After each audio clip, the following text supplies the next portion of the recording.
The envelope felt heavy in my hands, despite containing just a single sheet of paper. My father's stern expression told me everything I needed to know before I even opened it.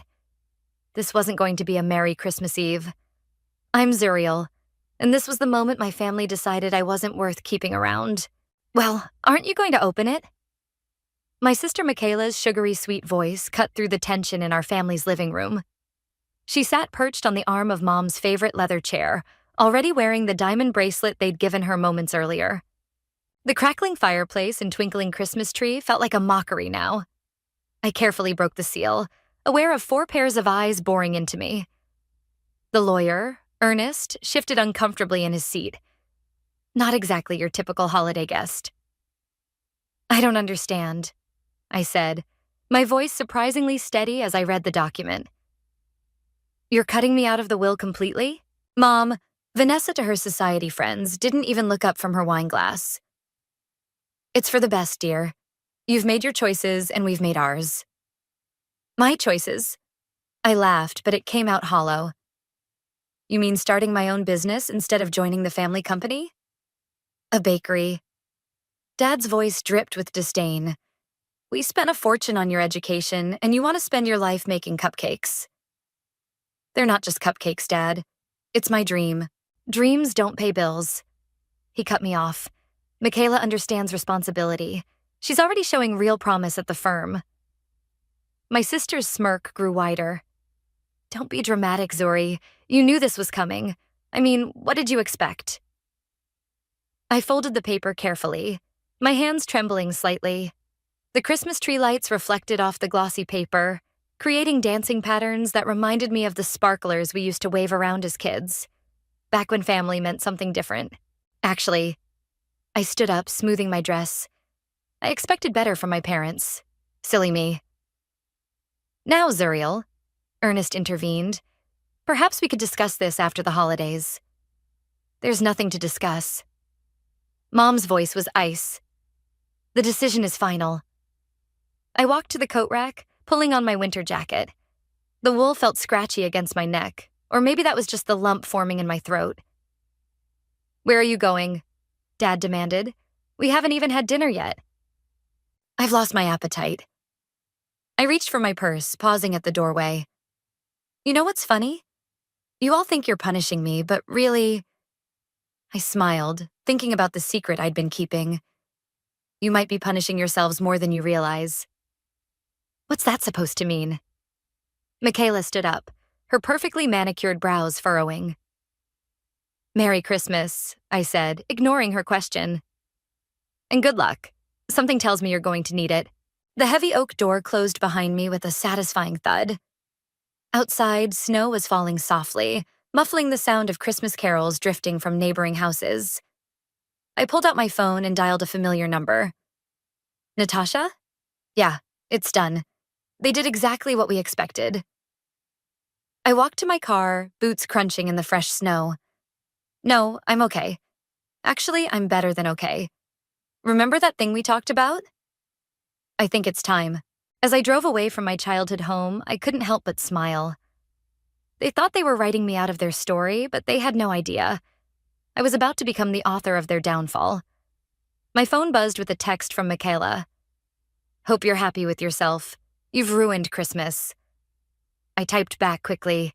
On the contrary, sis, this is the best Christmas gift I could have gotten. Freedom. Turning onto the main road, I headed toward downtown, where my real future waited. The family might have their precious will, but I had something better. A plan. And thanks to their own oversight, I had the means to execute it perfectly. The vacation house they'd carelessly left in my name years ago would fund my dreams, and their nightmare. They just didn't know it yet. Some legacies aren't inherited, I whispered to myself, watching the family mansion shrink in my rearview mirror. They're built from scratch, just like the perfect cake. The snow kept falling, covering my tire tracks, erasing any trace of my presence from their perfectly manicured driveway. By this time next year, everything would be different, and I couldn't wait to serve them their just desserts. 3 months earlier, I stood in front of the lakeside vacation house, key in hand, while Natasha whistled low beside me. And they seriously forgot this was in your name? She ran her hand along the pristine siding. A whole-ass vacation house? Dad put it in my name 5 years ago for tax purposes. I unlocked the door, breathing in the musty air. They haven't used it in 3 years, probably don't even remember it exists. The interior was exactly as I remembered. All pine furniture and nautical decorations, frozen in time like a perfectly preserved museum of family memories I no longer wanted. How much do you think it's worth? Natasha asked, peeking through the lakefront windows. I pulled out my phone, showing her the realtor's estimate. Her eyes widened. Holy shit, Zuriel. That's enough to open my bakery and then some. I smiled, running my fingers along the dusty kitchen counter. The down payment, equipment, first year's rent, everything. Your parents are going to lose their minds when they find out. That's the best part. They won't find out until it's too late. I opened the fridge, grimacing at the ancient condiments inside. The property transfer was legal. They signed it over to me fair and square. Natasha flopped onto the couch, sending up a cloud of dust. Okay, walk me through this master plan of yours again. Simple. I sell the house, use the money to open the Dreamweaver bakery, and still think that name's a bit much. Shut up, it's perfect. I threw a dusty throw pillow at her. Anyway, I open the bakery, establish myself, and wait. Wait for what? For karma to do its thing. I sat beside her. See, what my family doesn't know is that their precious company is in trouble. Big trouble. How do you know that? Remember my friend Brett? He works in commercial banking. Let's just say their last loan application wasn't exactly approved. The next few weeks were a blur of real estate agents, paperwork, and secret meetings. The house sold faster than expected.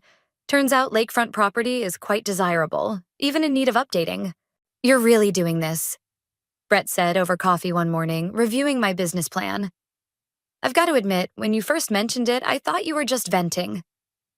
People always underestimate me, I replied, sliding him a sample of my latest recipe. Try this. He took a bite of the lavender honey cake and closed his eyes. Okay, scratch that. You're definitely doing this. This is incredible. That's not even my best recipe. I pulled out my laptop, showing him the location I'd found. What do you think? Downtown, high foot traffic, reasonable rent. He nodded approvingly. You've done your homework, but are you sure you want to burn this bridge with your family? They burned it first. I closed the laptop firmly. Besides, this isn't about revenge. It's about finally doing something for myself. But even as I said it, I couldn't ignore the satisfaction I felt knowing what was coming. The day I signed the lease, Natasha brought champagne to the empty storefront. We sat on the floor, drinking from paper cups. To the Dreamweaver, she toasted. May your revenge be as sweet as your pastries. It's not revenge, I protested weakly. Honey, you're literally using their forgotten vacation house to fund your independence while they're about to face financial ruin. That's some premium revenge right there. I couldn't argue with that. The contractors started work the next day, transforming the space into my vision. Every decision felt like a step further from my family's shadow. The warm copper light fixtures, the exposed brick walls, the custom display cases. The morning we installed the sign, I stood across the street, watching the gold letters catch the sunlight. The Dreamweaver Bakery and Cafe. My dream. My name. My rules. My phone buzzed. A text from Michaela. Mom and Dad are worried about you. They say you're not returning their calls. I typed back. Been busy. Big things happening. Whatever. Just don't come crying to us when your little hobby fails. I smiled, pocketing my phone as the first delivery of professional equipment arrived. Let them think I was playing at business. Let them dismiss me one last time. Where do you want the ovens? The delivery man called out. Against that wall, I pointed, where everyone walking by can see them through the windows. Because that was part of the plan too, letting success speak for itself. In 3 months, this place would be impossible to ignore, especially from the windows of my family's law firm just 2 blocks away. The sweet smell of karma was already in the air. and soon it would be baking. We've got another line out the door. Sarah, my newest hire, called from the front, and 3 more wedding cake consultations just booked online. I wiped the flour from my hands and peeked through the kitchen door. The morning sun streamed through our front windows, illuminating a queue of eager customers that stretched past the neighboring shops. 3 months in, and the Dreamweaver had become the talk of downtown. Your red velvet cake just got featured on Food & Wine's Instagram, Brett announced, walking in through the back door. He'd taken to stopping by most mornings, usually with local business news and a hungry look in his eyes. Here. I handed him a fresh cranberry orange scone. Payment for being my unofficial business advisor. Speaking of business, he lowered his voice, glancing around. Word on the street is your family's firm isn't doing so hot. They've had to let go of 3 junior partners already. I concentrated on piping delicate roses onto a wedding cake sample. Is that so? You know, most people would feel bad about their family struggling. Most people's families wouldn't disown them over following their dreams. I set down the piping bag. Besides, I warned them, sort of. The bell above the door chimed, and I heard Natasha's familiar laugh. Oh my God, you have to see this, she called out, waving her phone. The local paper just published their Best of Downtown list. Guess who's number 1 in the food category? Before I could answer, my phone buzzed. Michaela's name flashed on the screen. Well, well, I muttered, answering. To what do I owe the pleasure? Is it true? She didn't bother with hello. You're the one who bought that building on 3rd Street? I smiled, remembering the offer I'd made last week. The success of the Dreamweaver had left me with enough capital to start investing in real estate. Actually, I'm in the process of buying 3 buildings on 3rd Street. Why? She paused. That's where Dad was planning to expand the firm. Oh, really? I sprinkled edible gold dust on a batch of macarons. Guess he'll have to find somewhere else. Property values are crazy downtown these days. You're doing this on purpose, aren't you? Doing what? Running a successful business? Making smart investments? Isn't that what you all wanted me to do? The line went quiet for a moment. Mom wants to know if you'll come to dinner next week. Sorry, can't. I'm catering the mayor's daughter's wedding. But hey, feel free to stop by the bakery sometime. We make an amazing humble pie. After hanging up, I turned to find Brett and Natasha staring at me. That was cold, Brett said, but he was grinning. That was perfect, Natasha corrected. But you never told me about the buildings on 3rd Street. Because I just finalized the paperwork this morning. I pulled out a folder from under the counter. 3 historic buildings, prime location, and guess who's going to be my first tenant? Who? That artisanal coffee roaster you love. They're opening their flagship store. I showed them the lease agreement. Between their rent and the Dreamweaver's profits, I'll be able to buy 2 more properties by year's end. While your family's firm downsizes, Brett mused, that's some masterful chess you're playing. A commotion from the front interrupted us. Through the kitchen window, I spotted my mother's perfectly coiffed hair in the crowd. Speaking of chess, I muttered. Showtime! I stepped into the front, watching as she took in the bustling cafe, the elegant decor, the happy customers. Her expression shifted from disdain to surprise to something that looked almost like regret. Zuriel, she said stiffly. This is unexpected. Hi, Mom. What can I get you? Our signature dream cake is featured in Food & Wine this month. She flinched at my casual tone. Your father and I need to discuss something with you. Something important. I'm pretty busy here. I gestured to the full cafe. You know how it is, running a successful business and all. Please, she said, and for the first time in years, I heard a crack in her perfect facade. It's about the firm. We need your help. I let the words hang in the air, savoring them like the perfect bite of dessert. Behind her, Natasha was practically vibrating with anticipation. Well, I said finally, I do have a cancellation for my last appointment today. I could meet you at 5. I paused, then added with a sweet smile, At my office, of course. Mom's eyes darted around the bakery. My bakery, and she nodded stiffly. As she left, Natasha sidled up to me. You're going to make them grovel, right? I watched my mother's retreating form through the window, remembering Christmas Eve, remembering years of dismissal and disappointment. No, I said, turning back to my customers. I'm going to make them eat cake. At exactly 5 o'clock, my parents walked into the Dreamweaver. The evening sun cast long shadows through the windows, and I'd closed early, sending my staff home.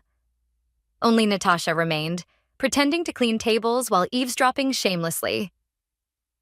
Would you like some tea? I offered, gesturing to the vintage tea set I'd arranged. It's Earl Grey. Your favorite, Mom. This isn't a social call, Dad snapped, but Mom put a hand on his arm. Tea would be lovely, she said, settling into one of the copper-backed chairs. Her eyes kept darting around the bakery, taking in the fresh flowers, the gleaming display cases, the wall of press clippings. I poured 3 cups, adding a plate of lavender shortbread. So, what brings you to my little hobby? Dad's jaw tightened. We need to discuss a business proposition. Business? I raised an eyebrow. I thought making cupcakes wasn't a real business. Things have changed, Mom said carefully. The firm is facing some temporary difficulties. Temporary? I took a sip of tea. That's not what I heard. I heard you've laid off staff, lost major clients, and your credit rating is in the toilet. How did you... Dad started, then his eyes narrowed. Brett, that little snake. Brett's a friend. Unlike family, friends actually look out for each other. Mom set down her cup with a clatter. We're here because we need a partner, someone with liquid assets and business acumen. I couldn't help but laugh. Business acumen? 3 months ago, you said I was throwing my life away. We were wrong, Mom said quietly, and for a moment I almost believed her. What you've built here? It's impressive. Very impressive, Dad added, though it clearly pained him. The mayor's daughter's wedding, the press coverage, the property investments. Ah, I interrupted. So this is about 3rd Street. Among other things. He pulled out a folder. We're prepared to offer you a partnership in the firm. Full voting rights, equal share with Michaela. I took the folder but didn't open it. And what makes you think I'd want that? Because it's your legacy, Mom insisted. Your birthright. My legacy? I stood up, walking to the wall of press clippings. This is my legacy. Those buildings on 3rd Street? My legacy. This bakery that you said would fail? That's my legacy.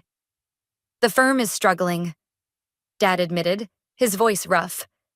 Without an injection of capital, you'll lose everything, I finished. Funny how karma works, isn't it? From her spot by the tables, Natasha didn't even pretend not to be listening anymore. What do you want? Mom asked, desperation creeping into her voice. Name your price. I turned back to them, leaning against the counter. You really don't get it, do you? This isn't about money. This is about respect, recognition, everything you never gave me. We're giving it now. Dad's fist hit the table, rattling the teacups. No, you're not. You're here because you're desperate, because your perfect daughter, Michaela, can't save you, and your backup plan just bought the buildings you needed. Mom's face paled. The vacation house. That's how you funded all this. The vacation house you forgot was in my name? Yes. Turns out I'm pretty good at managing assets when people underestimate me. You planned this, Dad accused. All of it. No, you planned this. Every time you dismissed my dreams, every time you favored Michaela, every time you tried to force me into your mold. I opened the folder, scanned the partnership offer, then slowly tore it in half. I just adapted. You're enjoying this, Mom whispered, watching us suffer. Actually, I'm not. I gathered the torn papers. I'm just finally standing up for myself. Now, if you'll excuse me, I have a wedding cake to finish. They stood, Dad's face red with anger, Mom's with shame. At the door, she turned back. What about family? She asked. Doesn't that mean anything to you? It meant everything to me, until Christmas Eve when you showed me exactly how little it meant to you. After they left, Natasha let out a long whistle. That was intense. It's not over, I said, starting to clear the tea service. They'll be back.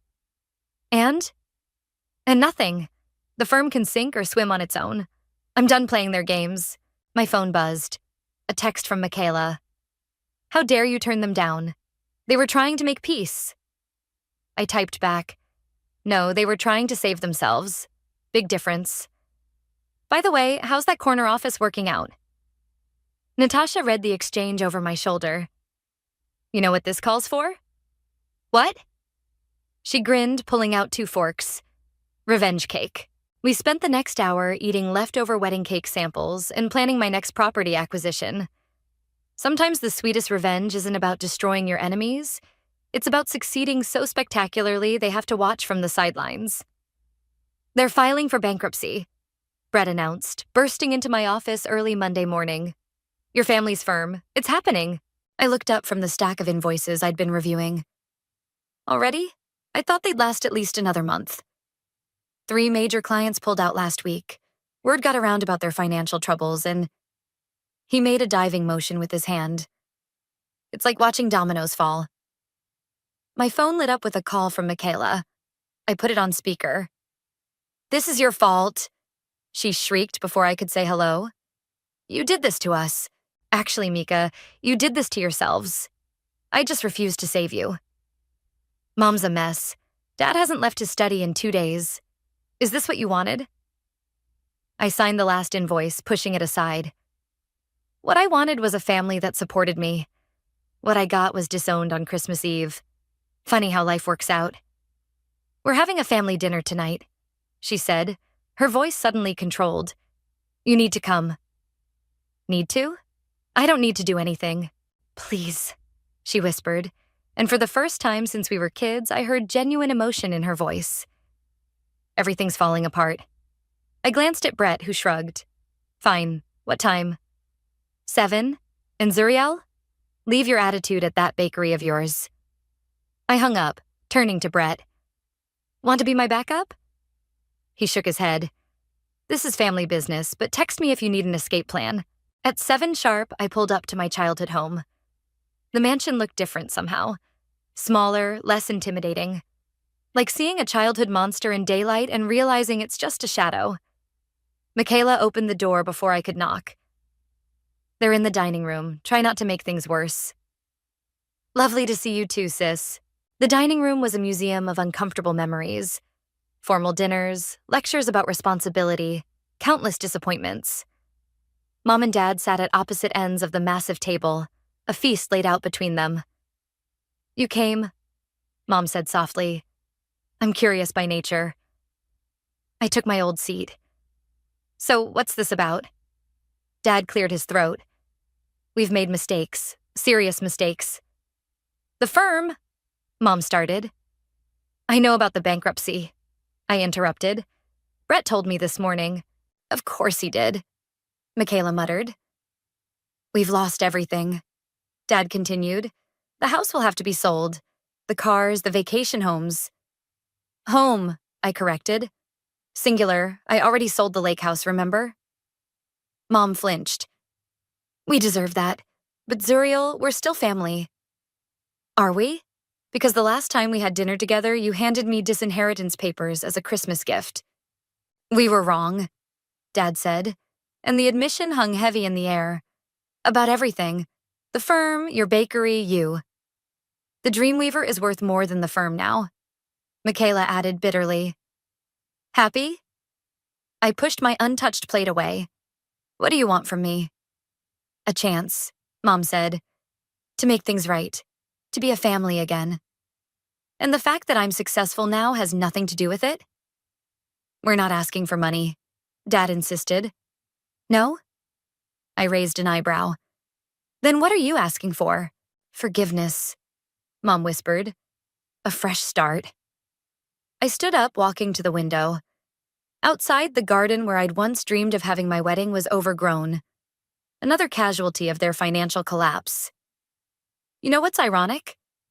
I turned back to them. If you'd supported my dream from the beginning, I probably would have helped you now. But you made me prove myself by fighting you every step of the way. We know, Dad said. And we're sorry. Sorry doesn't fix years of dismissal. Sorry doesn't erase Christmas Eve. Sorry doesn't. Then tell us what will, Michaela burst out. Tell us how to fix this. I looked at each of them. Mom's perfectly maintained facade cracking, Dad's proud shoulders slumped, Michaela's mascara-stained cheeks. Time, I said finally. Time and proof that you've actually changed. Not because you need something from me, but because you actually understand what you did wrong. And until then? Mom asked. I reached into my bag, pulling out a small box. Until then, you can have this. It's a new recipe I've been working on. I call it Humble Beginnings.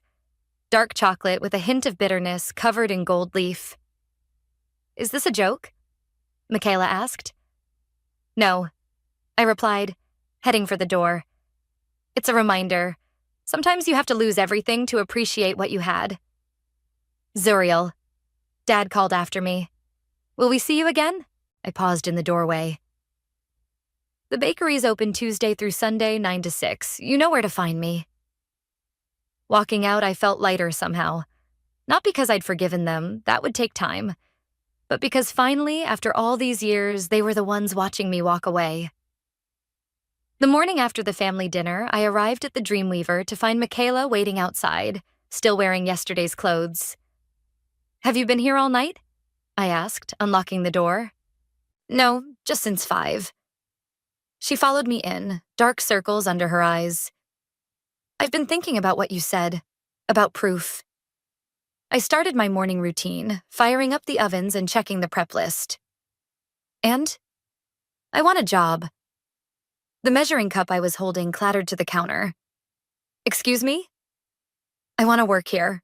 For you. She straightened her shoulders. I need to understand. Understand what? Everything. How you did this. How you knew it would work. How you're so confident now. I studied her face for any sign of manipulation. You've never worked a service job in your life. I know. She swallowed hard. I'll start at the bottom, washing dishes, sweeping floors, whatever you need. Why should I trust you? Because I have nothing left to lose. Her voice cracked. The firm's gone. My savings are gone. My apartment? She trailed off. Let me guess. Dad was paying for it? She nodded miserably. Fine. I tossed her an apron. Start by wiping down all the tables. Then we'll talk. For the next few hours, I watched my perfectly manicured sister scrub tables, mop floors, and learn to operate the industrial dishwasher. She didn't complain once. Your hands are bleeding, I noticed during the lunch rush. She looked down at her cracked red knuckles. It's fine. I deserve worse. Here. I handed her some hand cream. First lesson of service work. Take care of yourself or you can't take care of business. The bell above the door chimed and Mom walked in. She froze at the sight of Michaela in an apron, serving coffee to customers. What are you doing? She asked, horrified. Working, Michaela replied. Table 6 needs more napkins, Zuriel. On it, I called back, watching Mom's reaction. But you're a lawyer. Was a lawyer, Michaela corrected. Now I'm learning how to make an honest living. Mom turned to me. Is this some kind of punishment? No, I said, arranging pastries in the display case. This is her choice. First real one she's ever made, probably. I came to tell you. Mom hesitated. We sold the house. We're moving into a small apartment next week. Good, I replied. Maybe you'll learn something too.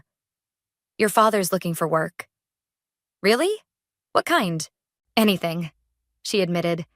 But no one's hiring. Our reputation is exactly what you earned. I finished. Karma's funny that way. The lunch rush picked up and Mom watched as Michaela and I worked in sync, serving customers, making change, keeping the line moving. You're good at this. she said finally. I know. Would you consider hiring Dad? I laughed. Not a chance. But there's a new cafe opening in one of my buildings next month. I'll put in a word with the owner. As what? Dishwasher, probably. Same place Michaela started. Mom's perfectly maintained facade crumbled completely. How did we get here? By believing your own hype, Michaela answered before I could. By thinking we were better than everyone else. By treating Zuriel like she was nothing. Table 8 needs their check, I reminded her. On it, boss. She hurried off, leaving Mom and me alone. She's different, Mom observed. 3 days of honest work will do that to you. I started restocking sugar packets. Are you? Am I what? Different. Really different. Not just desperate for help different. She looked around the bustling cafe, at her youngest daughter serving tables at the empire I'd built from scratch. I'm trying to be. Then try harder. I handed her a business card. That's the cafe owner's number. Tell him I sent you. Dad starts as a dishwasher or not at all. And us? She asked quietly. Will we ever be okay? That depends on you. All of you. I'm done proving myself. It's your turn. After she left, Natasha came in for her usual afternoon coffee. Was that your mom I just passed? Yep. And that's my sister refilling salt shakers. Natasha's jaw dropped. Okay, what alternate universe did I just walk into? The one where Karma finally showed up to work. I handed her a fresh cinnamon roll. Want to help me interview potential tenants for the 3rd Street properties tomorrow? Wouldn't miss it. She glanced at Michaela. Think they'll actually change? Maybe, but that's not my problem anymore. I watched my sister carefully wipe down a table, paying attention to the corners like I'd shown her. My problem is teaching her how to make a proper latte by tomorrow's morning rush. Sometimes revenge isn't about destroying your enemies. Sometimes it's about making them see exactly what they missed out on, one coffee order at a time. 6 months after my sister started washing dishes at the Dreamweaver, I stood in front of my newest acquisition, a 3-story Victorian building on Main Street. The morning sun glinted off the fresh paint and restored windows, highlighting the gold lettering, Dreamweaver Enterprises. Not bad for a girl who just makes cupcakes, Brett said, standing beside me. Speaking of which, Michaela emerged from my car, carrying a box of pastries. She'd traded her designer suits for jeans and practical shoes, and her hands were permanently stained with coffee and flour. The contractors want their usual breakfast order. How's Dad doing at that cafe job? Brett asked her. Still washing dishes, still complaining, but he shows up every day. She shrugged. Mom's actually doing better. She got promoted to shift supervisor at the department store. And you? I turned to her. Ready for your own promotion? She nearly dropped the pastry box. What? I need someone to manage the new location we're opening across town. Someone who understands both the business and service sides. But I've only been here 6 months. 6 months of showing up early, staying late, learning every aspect of the business, and never once complaining about the work. I pulled out a contract. What do you say? Tears welled in her eyes. Why? After everything. Because you earned it. The hard way. The right way. The contractor called out from the building entrance, interrupting our moment. Ms. Zuriel, we need you to approve the final layout for the executive offices. Coming, I called back. Think about it, Mika. Let me know by the end of the week. Inside the building was a maze of activity. Workers installing fixtures, designers arranging furniture, IT people running cables. My empire was growing. Your father's here, my assistant announced, appearing at my elbow. He's in the lobby. I found him standing awkwardly by the reception desk, wearing clothes I'd never seen before. Simple, practical work clothes, his hands rough from months of manual labor. Nice building, he said gruffly. Thanks. What brings you here? He cleared his throat. I got offered a management position. At the cafe. Congratulations. I turned it down. I raised an eyebrow. Why? Because I haven't earned it yet. He met my eyes. You taught me that. The hard way. Did I? 6 months ago, I thought I was above washing dishes. Now I know every job matters. Every person matters. He pulled out an envelope. I wanted you to have this. Inside was a check. Small, but clearly his entire savings. What's this for? The vacation house. I know it was legally yours, but I want to make it right.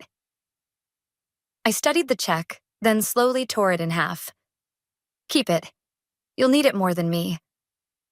Zuriel, please, let me fix something. You want to fix something?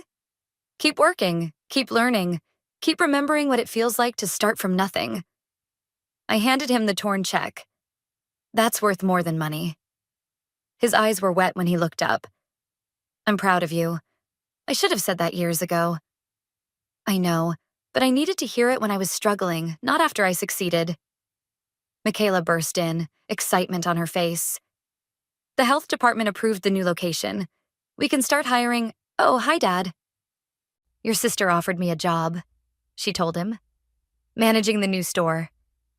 He smiled, genuinely smiled. Take it. Learn from her. She's better at business than I ever was. Speaking of business, Brett appeared with a stack of papers. The mayor wants to meet about that downtown revitalization project, and the Small Business Association wants you to give a keynote speech. Tell them yes to both. I turned back to my father. I have to go. Actual business meetings to attend. Of course. He headed for the door, then paused. Your mother. She'd love to see this place. Tell her to come by sometime, during business hours like any other customer. After he left, Michaela handed me a coffee, made perfectly, just the way I liked it. You're really not going to make this easy for them, are you? They didn't make it easy for me. I took a sip. But at least now they understand why. Brett checked his watch. Ready for that meeting? Time to show the mayor what a real business empire looks like. I looked around at my growing kingdom. The busy contractors, the gleaming fixtures, the proud logo on the wall. Everything I'd built from scratch, despite every obstacle they'd thrown in my way. You know what? I smiled. I've been ready for this my whole life. They just didn't know it until now. Sometimes the best revenge isn't just success. It's success so complete that your doubters have to acknowledge it every single day. One dish, one coffee, one hard lesson at a time. The local business awards ceremony buzzed with excitement as I adjusted my name tag. Zuriel Fernandez, CEO, Dreamweaver Enterprises. Beside me, Michaela fidgeted with her own. Regional Director. Stop fussing, I whispered. You've earned your place here. Did you know Mom and Dad would be here? She asked, nodding toward the back of the room where our parents sat, dressed in their new, more modest attire. They bought tickets like everyone else. I smoothed my dress. That's progress. Brett appeared, grinning. They're about to announce Business of the Year. Ready for your speech? Speech? Michaela looked confused. You think it's a coincidence we're sitting at the front table? I winked. The mayor stepped up to the podium, tapping the microphone. Ladies and gentlemen, this year's recipient has transformed our downtown, created hundreds of jobs, and shown us that success comes in many flavors, sometimes literally. Scattered laughter rippled through the crowd. Dreamweaver Enterprises started as a single bakery, defying expectations and conventional wisdom. Today, it encompasses 12 locations, multiple real estate holdings, and a commitment to community development that has revitalized our city center. I stood as my name was called, the applause washing over me.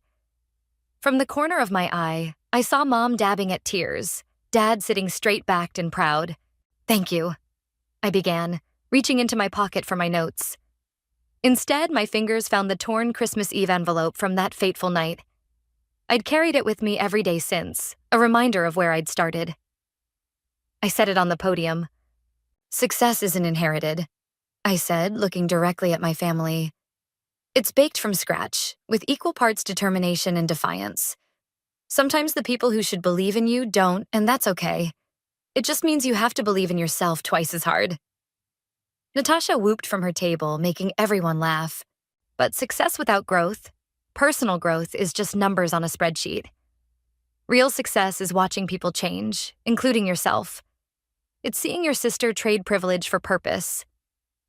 I smiled at Michaela. It's watching your parents learn humility through honest work. It's building something bigger than revenge. Mom's hand found Dad's, squeezing tight. Dreamweaver started as my dream of independence. Now it's a dream of second chances. For downtown, for our employees, for family. Even for those who once tried to write you out of their story. I picked up the torn envelope. This was my disinheritance paper. I kept it to remind myself of rejection. Now I'm keeping it to remind myself of redemption. Not just mine, but everyone's capacity to change when they are willing to do the work. The applause was deafening as I left the stage. Michaela hugged me, whispering, "That wasn't just about business, was it?" "Nothing ever is," I replied. After the ceremony, Mom and Dad approached our table. Dad spoke first, his voice rough. "Your speech? We don't deserve—" "It's not about deserving," I interrupted. "It's about growing. You both did the work. You're still doing it." "We're so proud," Mom said. "Not of what you built, though that's incredible, but of who you've become." "Even without the family legacy?" I couldn't resist asking. "You built your own legacy," Dad replied. "A better one." "Speaking of building," Michaela chimed in, "should we tell them about the community center project?" I nodded. We're converting one of the downtown buildings into a small business incubator and training center, teaching people how to build their dreams from scratch. "Like washing dishes?" Dad asked, a small smile playing at his lips. "Exactly like that." I turned to Mom. "We need experienced retail managers to teach some of the classes. Interested?" Her eyes widened. "You want me to—" "Teach others what you've learned, about humility, hard work, starting over." "I'd be honored," she whispered. Brett appeared with champagne, passing glasses around. "To Dreamweaver's next chapter?" "No," I said, raising my glass. "To new beginnings, earned, not inherited." As we clinked glasses, I caught Natasha's knowing smile from across the room. She'd been there from the start, watching my revenge plot transform into something more meaningful than mere success. "You know," Michaela said softly, "that Christmas Eve was the best thing that ever happened to this family." "How so?" "It broke us down to nothing, made us rebuild, made us real." I looked around at my empire. Not just the buildings and businesses, but the people. My sister, finding purpose in honest work. My parents, learning humility and pride in equal measure. My friends who believed in me when no one else did. "Real is good," I agreed, pulling out my phone to show them the designs for the community center. "Now, who's ready to help others get real too?" Sometimes the sweetest victory isn't in proving others wrong. It's in helping them become right.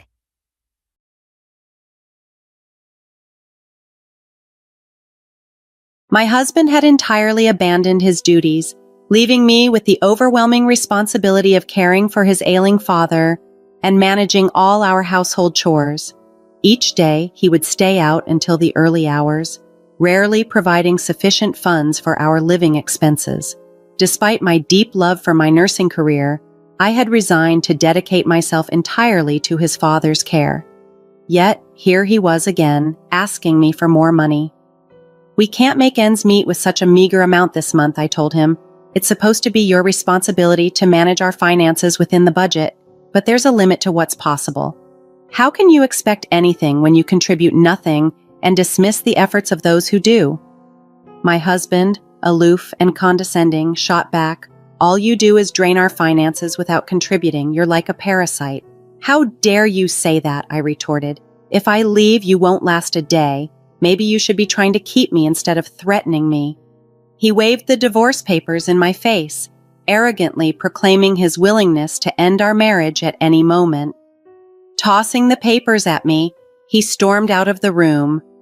I gathered them from the floor, spreading them out before me. A rueful smile crossed my face when I saw the title, Petition for Divorce. He was mistaken if he thought I would be the one devastated by our separation. Unbeknownst to him, I wasn't at all taken aback. I was prepared, having already envisaged a life beyond his shadow. With a mix of pity and determination, I dialed my lawyer's number. My name is Kayla. I used to be a nurse at a private hospital, a demanding job with night shifts and relentless days. But it was my dream. Caring for others had always brought me deep fulfillment, as taxing as it was. Now, it was time to start reclaiming the life I had put on hold. I truly cherished my career, but due to conflicting schedules, my husband Vincent and I rarely spent much time together. Despite this, our marriage remained surprisingly smooth without any major conflicts. However, everything took a drastic turn following a sudden incident with Vincent's father, who was his only living family member at the time. He became severely incapacitated, unable to live on his own, and in desperate need of nursing care. Vincent, deeply concerned for his father, asked if I could step in to help. He proposed that I leave my job to care full-time for his father, promising to compensate by working harder and taking on more at home. Although reluctant, I understood the situation. I had always gotten along well with my father-in-law. He was a kind man who often put others before himself. Considering the discomfort he might feel with a stranger caring for him, I agreed to Vincent's plan, despite suggesting we explore professional nursing care options. Initially, everything seemed to go according to plan.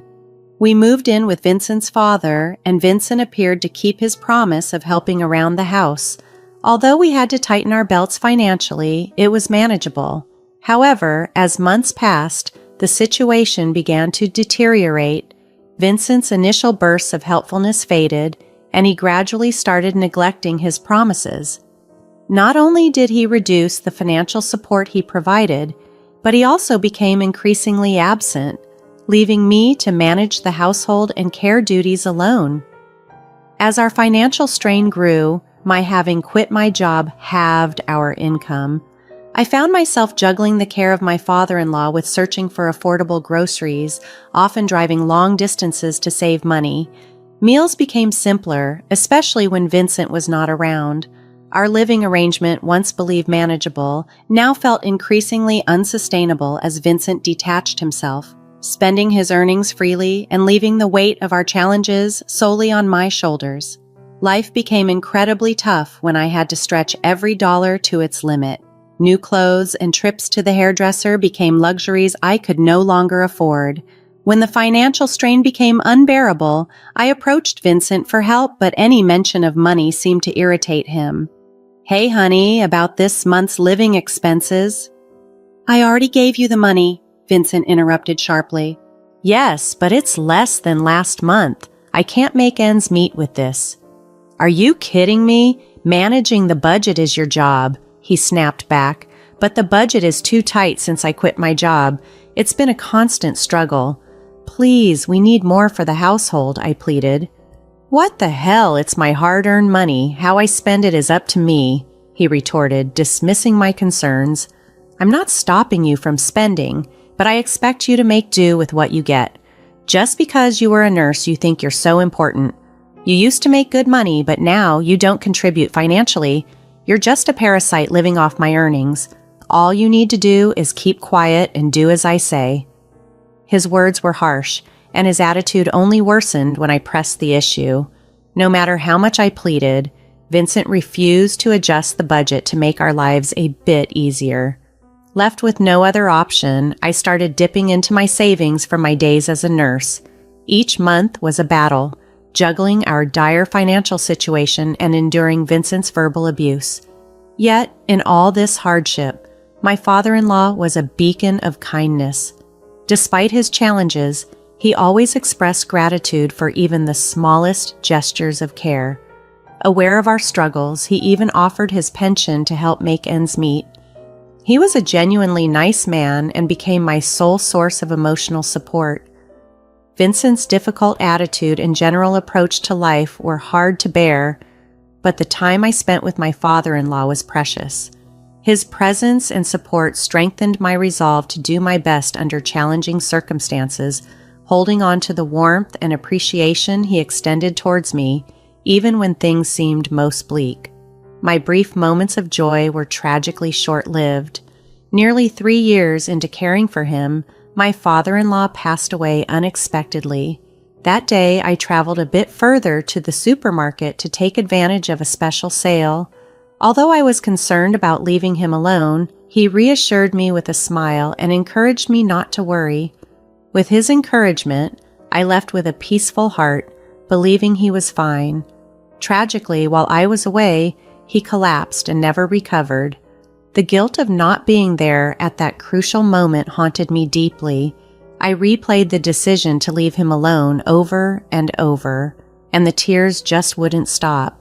Despite the overwhelming grief, I knew I couldn't dwell on my regrets forever. It was time to arrange his funeral.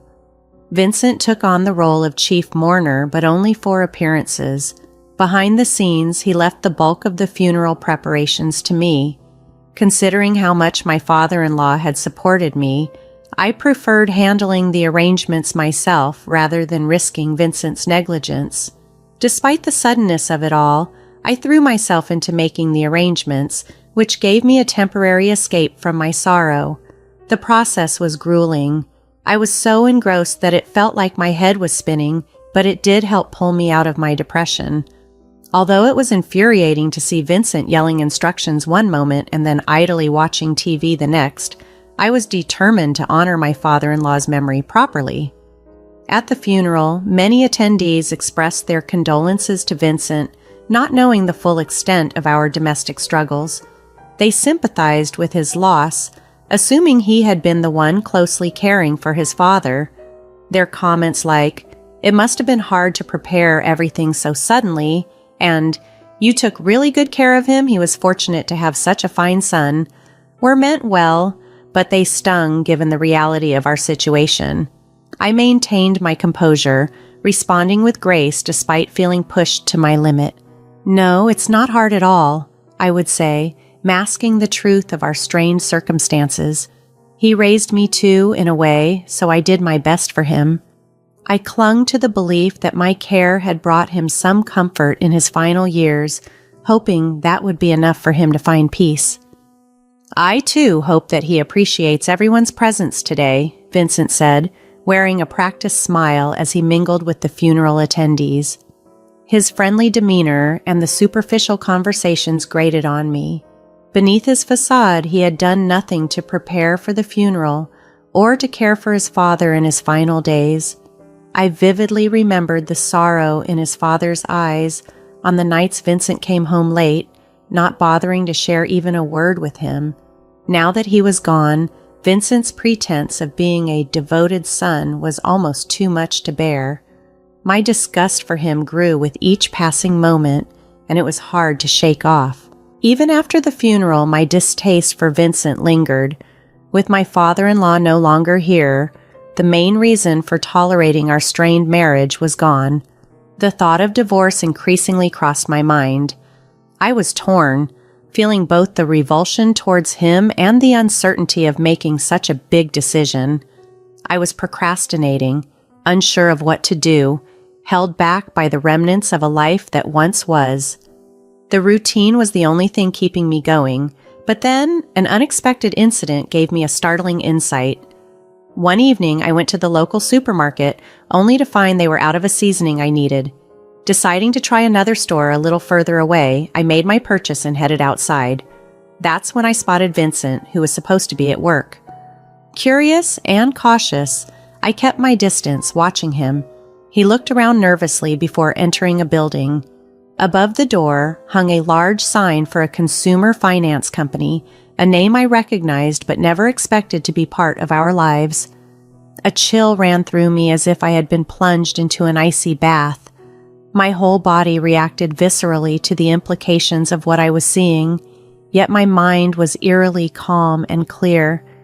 It dawned on me that not only was Vincent failing to provide sufficient living expenses, but his actions were now leading him into potentially dire financial straits without my knowledge. The discovery crystallized my feelings and the reality of our situation, pushing me towards a decision I had been putting off. It was a revealing moment, one that underscored just how far apart our lives and values had drifted. The revelation that Vincent had been borrowing money without my knowledge left me stunned. I found myself questioning how long and how extensive his debts were. At that moment, the decision crystallized in my mind. I needed a divorce. I could no longer envision a future with someone who concealed such significant aspects of our financial lives. My dwindling feelings for him evaporated completely. That evening, I waited for him in the living room, the decision heavy but clear in my mind. When he finally walked through the door, the conversation that followed was terse. "Evening, Vincent. You're back late." "Yikes, what are you doing up so early? What's wrong? Can't I stay awake?" he retorted, clearly annoyed. "Nothing's wrong. I just want to go to bed," I replied, my tone flat. "Of course you do. You've been out until now, after all," he said, dismissing my concerns. "If you're going to be sarcastic, save it. I'm exhausted from working, unlike you," he snapped. "Right, I'm sorry," I said, pausing for a moment to gather my thoughts. "Actually, I have something important to tell you. Let's get a divorce." "Huh? What are you saying all of a sudden?" "I've been thinking about it for a while now," I continued calmly. "You've been living off me, and yet you ask how I will survive after the divorce? You hardly provide enough for me to live on as it is. Besides, as a nurse, I managed before, and I can manage again. If using money is such an issue, then yes, I think a divorce is the best step." Stunned, he locked himself in the bedroom. The next day, true to his word, albeit reluctantly, he took a day off and accompanied me to our lawyer. He signed the divorce petition with a heavy thud on the lawyer's desk. Our separation turned out to be simpler than I had expected. Throughout, Vincent kept mumbling about regret, but I chose to ignore him. I decided to return to my parents' home temporarily. Upon explaining the situation, they offered their full support. Encouraged by their backing, I began packing up my belongings, ready to start anew, free from the weight of a marriage that had become untenable. While sorting through my things, I decided to clean my father-in-law's room one last time. In a chest of drawers, I stumbled upon his will. Curious but composed, I informed Vincent, who, to my surprise, showed an unexpected burst of excitement. He tore open the envelope and devoured the contents with eyes wide. However, his enthusiasm quickly turned to dismay as he read it aloud, mumbling that there must be some mistake. From the document he hastily dropped beside him, I gathered that the will left several stocks which his father owned to me. Additionally, it included a heartfelt letter expressing gratitude towards me.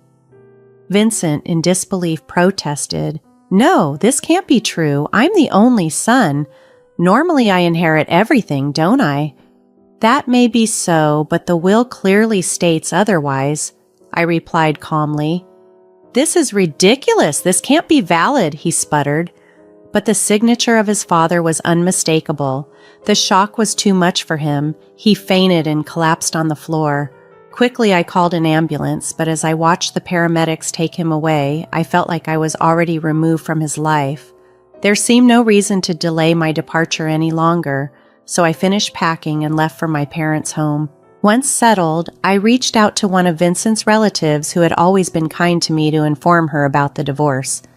She listened intently, her expression growing more pained as I recounted my story. After I finished, she embraced me warmly, her demeanor awkward and troubled. She then revealed in a hushed voice that Vincent had accrued a substantial gambling debt long before we moved in with his father, a habit that had started shortly after we got married. His frequent visits to consumer finance companies had even sparked rumors in our small community. Her revelations added a new layer of understanding to the struggles we had faced, confirming that my decision to leave was justified. The support from Vincent's relative was comforting, reaffirming that I was not alone in recognizing the difficulties brought on by his actions. It was deeply unsettling to realize that while I was oblivious, others in our community were well aware of Vincent's financial troubles, and the rumors were rampant. Before moving in with my father-in-law, my life had been consumed by my job. Afterward, my entire focus shifted to caregiving, leaving no room for social interactions where such information might have come to light. Meanwhile, Vincent had been misleading people, confidently claiming that he would swiftly clear his debts with his expected inheritance, a certainty in his mind that everyone seemed to know about but me. The rumors inevitably reached his father, prompting him to draft a will that decidedly left Vincent out, likely as a measure to correct his son's misguided expectations and irresponsible behaviors. Vincent, who had carelessly accumulated debts across various quarters, was banking entirely on an inheritance that he never received. When he realized he was getting nothing, the shock was too much for him and he fainted. After a brief hospital stay, Vincent was discharged and faced the grim reality of having to manage his debts on his own, now scraping by day to day. I, on the other hand, returned to my parents' home, took some time to gather my thoughts and heal, and eventually went back to my nursing career. Being back at work, immersed in a profession I love, has been rejuvenating. For now, I have no interest in thinking about marriage again. My priority is my career, dedicating myself to a job that brings fulfillment and stability. The return to nursing not only marks a return to normalcy, but also a step towards rebuilding my independence and focusing on my well-being.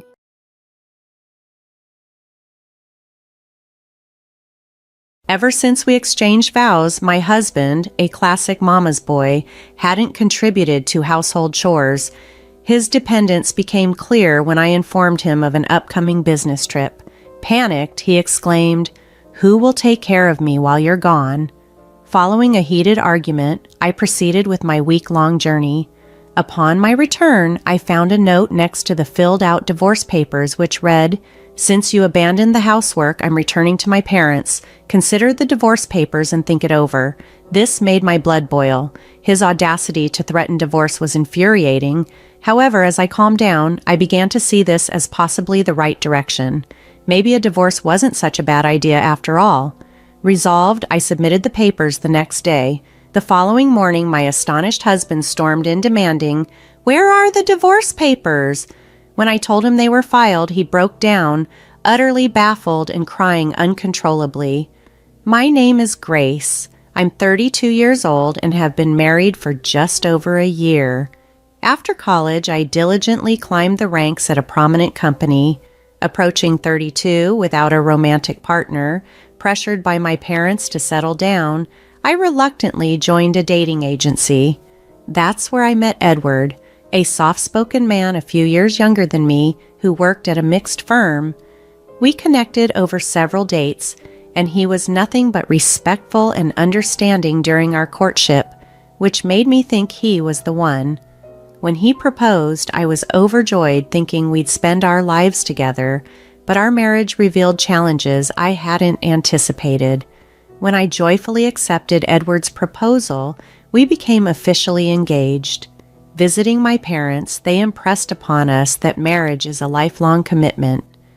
"Grace, always be there for Edward," they advised, and I agreed, while Edward listened attentively. Our next stop was at Edward's parents' house. His father, Arthur, welcomed me with open arms, saying, "I've heard so much about you from my boy. It's great to finally meet you." His mother, Michelle, however, was more reserved. With a scrutinizing look, she asked Edward, "Is this the one?" To which Edward confidently replied, "Yep, Mommy, I want to marry her." I was slightly taken aback by his use of Mommy, as well as by Michelle's forthrightness. Arthur quickly intervened. "Enough, Michelle." He apologized for her bluntness and reassured me, "We're very happy about your marriage, but just so you know, Edward has had it pretty easy here. He might be a bit of a challenge." I responded with assurance. I adore Edward's gentle side, and I know we'll support each other. Arthur then turned to Edward, urging him, "Starting a family is a big deal, son. Step up and keep her happy." Edward, looking earnest, nodded in agreement. Our meeting concluded, and not long after, Edward and I celebrated our union with a low-key wedding. To our delight, my parents gifted us a condo where we embarked on our marital journey. However, it soon became evident that Edward was not accustomed to household responsibilities. One morning, while I was already busy with laundry and preparing breakfast, Edward's alarm rang at 8, but he continued to sleep soundly. No matter how much I tried to wake him, he wouldn't stir. Finally, after pulling off his covers and giving him a shake, he slowly opened his eyes. He groggily opened his eyes. "Whoa, it's 8:10 already. Why didn't you wake me up?" he complained. I reminded him, "I did try, and your alarm was blaring too. Now please eat your breakfast." As he rubbed his eyes and shuffled to the dining table, he immediately started complaining about the eggs. "Hey, Grace, this egg is too runny. I can't eat this unless it's well done. Make it over," he demanded. Caught while hanging laundry, I tried to hold back my irritation and snapped, "Then don't eat it." "Why would you say that? And this coffee, it's scorching hot. Mommy always got the eggs and coffee just right." All right, I sighed, quickly redoing the eggs and letting the coffee cool. He ate hurriedly, but left his plate on the table, rushing towards the restroom. "Wait up, you know you should clean up after yourself." "Gee, I'm short on time," he called back, dismissing his responsibility even though his breakfast delay was his fault. Annoyed, I paused my makeup routine to clean up the dishes. While picking out my outfit, he called out again, "Grace, over here, help with my tie." There he stood, tie hanging limply around his neck, looking utterly helpless. "Seriously, you can't even tie your tie? What did you do before we got married?" "Mommy always did it," he replied sheepishly. With a deep exhale, I knotted his tie, and somehow we both managed to leave the house. This had become our routine. He never helped with any housework, and it felt like I was juggling everything and babysitting him too. Every time an issue arose, it was always "Mommy did it this way," or "With Mommy it went like that," always referencing his mother, Michelle.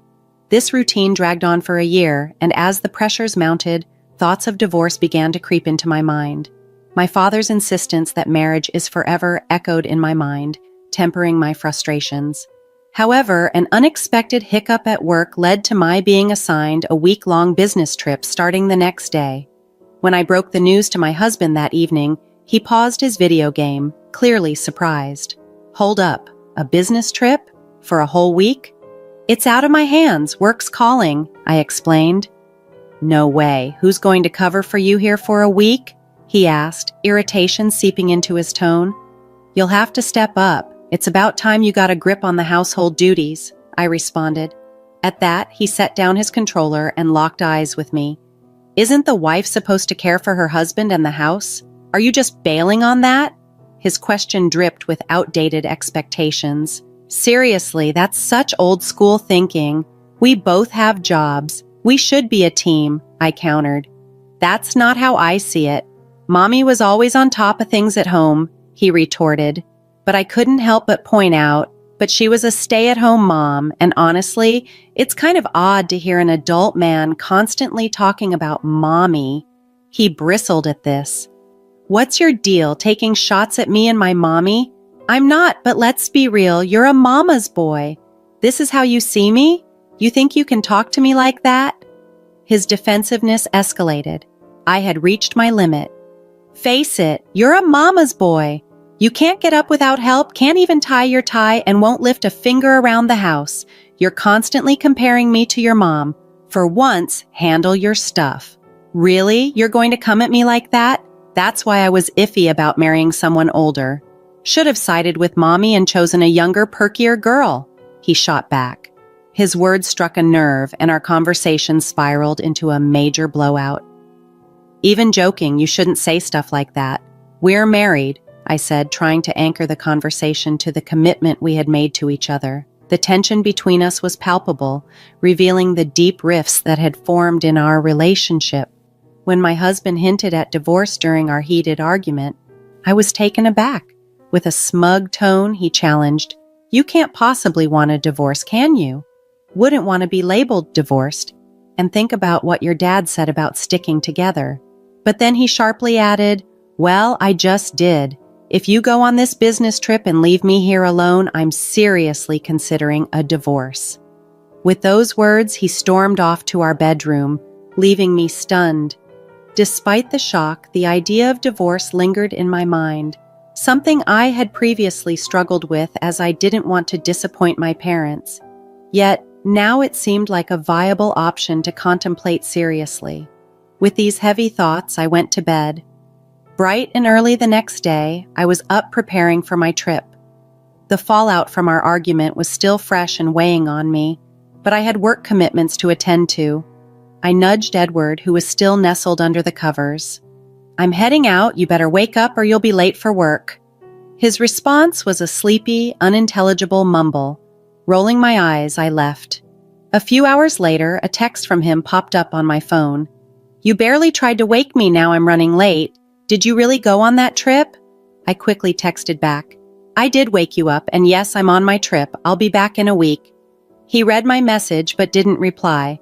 Mid-trip, I decided to call my parents to update them about Edward's behavior and share my growing inclination towards divorce.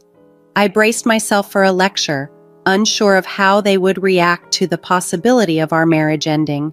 The call was going to be a difficult one, but it was necessary to seek their advice and perhaps their understanding of my situation. The response from my parents took me by surprise. "We had no idea he behaved like this. Take your time to think, but don't force yourself to stay in a situation that isn't right. Always remember, we're in your corner no matter what you decide." Their words of unconditional support brought tears to my eyes. Upon returning from my business trip, I knew a serious conversation with Edward was inevitable. If he didn't show signs of change, I was ready to consider divorce more seriously. My mind was abuzz with thoughts as I walked into our house late in the evening, only to find Edward wasn't home yet. As I looked around, a set of signed divorce papers and a note on the table caught my attention. The note read, "Since you ditched the housework, I'm heading back to my folks. Check out the divorce papers and think things over." Reading this, my initial reaction was rage. How dare he threaten me with divorce? But as my anger subsided, I began to see the situation differently. Maybe this was an indication that ending things might not be such a bad idea after all. With that realization, I decided to file the papers. When the divorce was finalized, I felt as if a heavy weight had been lifted from my shoulders. That evening, I went to bed and slept more soundly than I had in a long time. The next morning, as I enjoyed a peaceful cup of coffee, the door swung open and in walked Edward, clearly upset. "Why didn't you come to my parents' place to apologize? What's gotten into you?" he demanded, his temper flaring.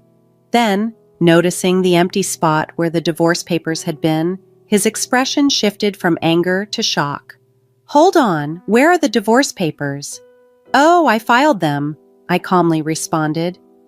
"You did what?" He looked as if he had been slapped. "You went through with it?" "Thanks for signing them. It made everything smoother," I said.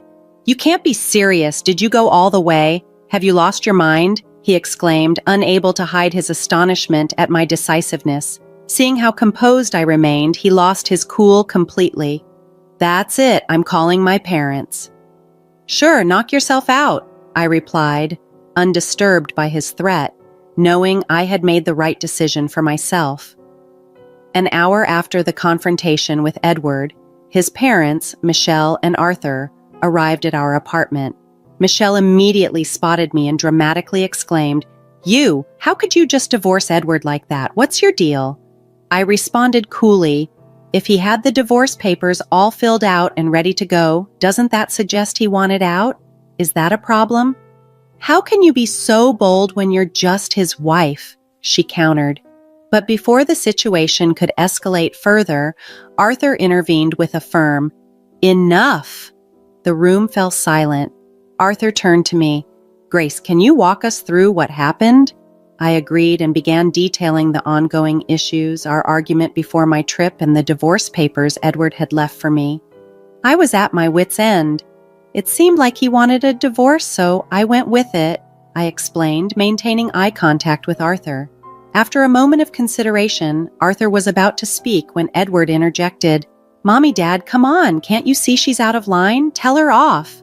Michelle quickly sided with Edward. "Oh, Edward, my poor baby, she's so hasty. You should reverse the divorce right now." "There's no reversing it. Our divorce is final. We're strangers now," I stated firmly. Michelle's face turned red and she opened her mouth to respond, but once again Arthur cut her off.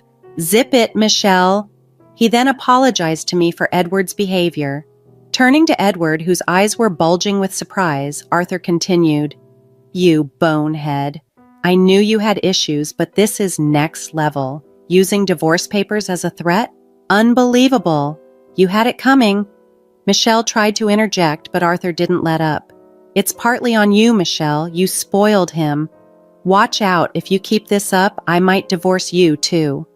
The tension in the room was palpable as Arthur confronted the reality of the situation, leaving Edward and Michelle at a loss for words.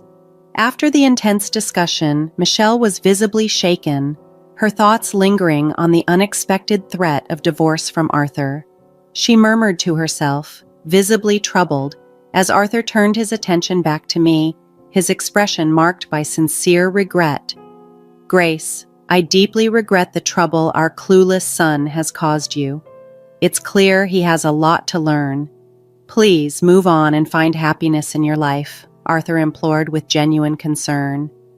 Thanking Arthur for his understanding, I watched as he left, taking a dejected Edward with him. It wasn't long before the news spread throughout our circle. Arthur had decided to cut financial and emotional ties with his son, a drastic step meant to push Edward towards self-sufficiency. Edward's life took a downward spiral shortly thereafter. He moved into a modest, somewhat neglected apartment, his first time living truly by himself. The transition was far from smooth. His new home quickly descended into chaos, a visible representation of his disorganized personal life. With no one to depend on and habitual tardiness, Edward soon found himself unemployed, his inability to adhere to a schedule finally catching up with him. Simultaneously, the dynamics within his family deteriorated further. Michelle, who had always been intricately involved in Edward's personal affairs, overstepped boundaries one too many times, which led to a serious fallout with Arthur. Ultimately, this resulted in their separation. Michelle ended up moving in with Edward, each of them struggling to find stable footing. They scraped by with low-end jobs, their lives marked by a series of unfortunate events and poor decisions with no clear path to improvement visible. On the other hand, my own life took a markedly different turn. Freed from the daily stresses and emotional drain of my relationship with Edward, I found myself alone in our condo, which now felt surprisingly spacious and full of potential. With renewed energy and focus, I dedicated myself to my career. The absence of Edward's negative influence allowed me to excel at work, and my professional life flourished as a result. Feeling liberated and optimistic, I embraced my newfound independence. My living space not only felt more open but became a true sanctuary where I could relax and plan for the future. The improvement in my work life was palpable, and I approached each day with a sense of excitement and anticipation for what lay ahead. The contrast between my thriving existence and the downward trajectory of Edward and Michelle's situation was stark. While they were no longer a part of my life, the lessons learned from our time together resonated deeply, reinforcing my commitment to personal growth and happiness.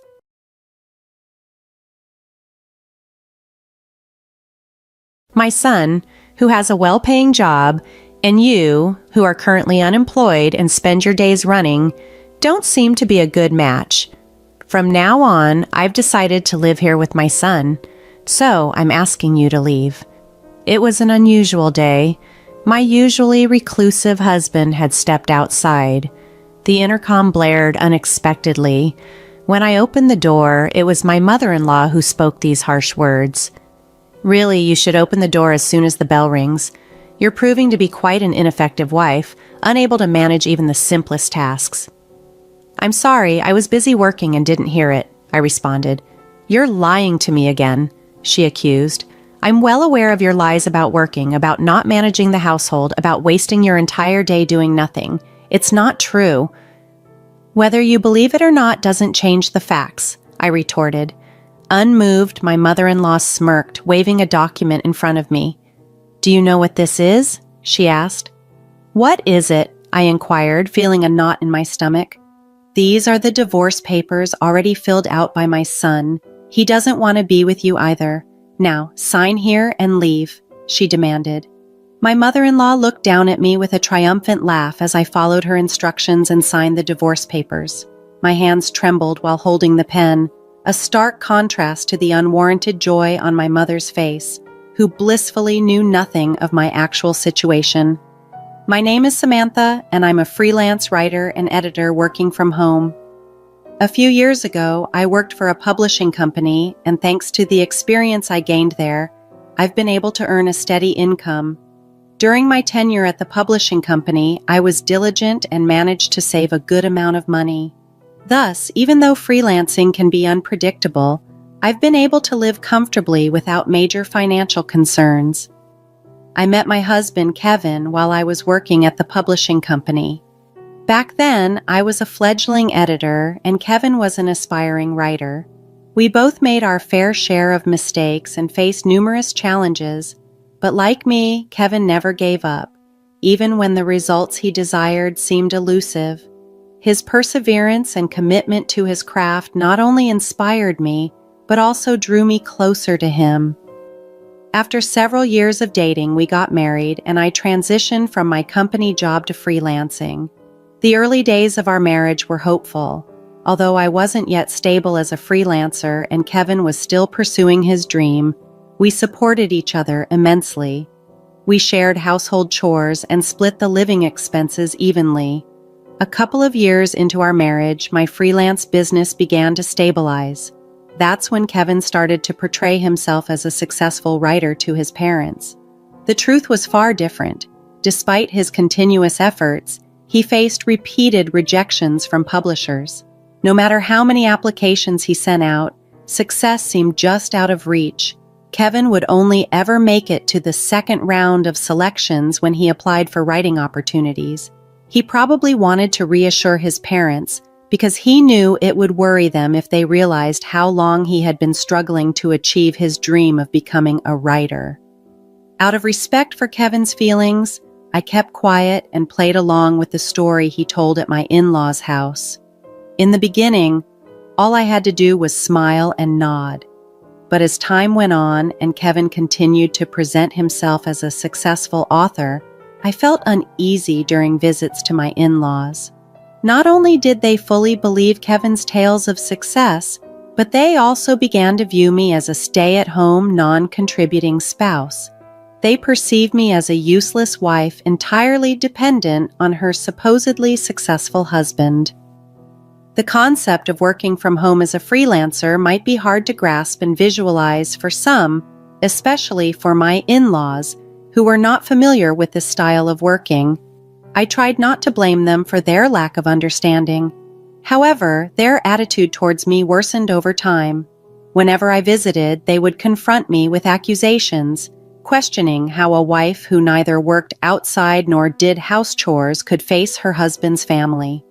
As I've explained many times, I am a freelancer, which means I work from home. The division of household chores was something Kevin and I had agreed upon when we got married. "I don't see how you can criticize me when you don't even understand my job," I would argue.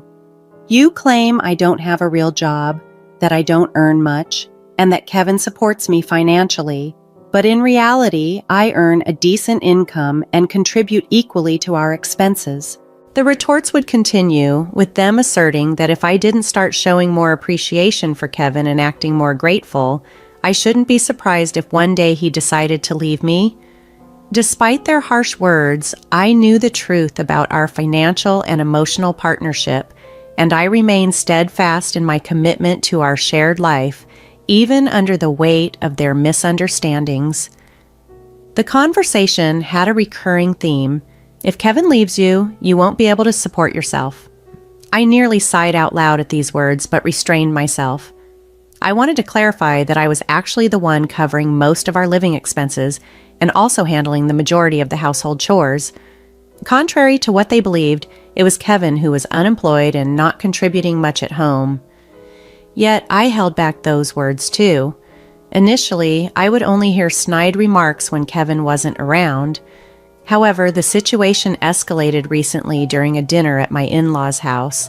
Kevin and I arrived together, but they had prepared a meal only for him, not even setting a place for me at the table.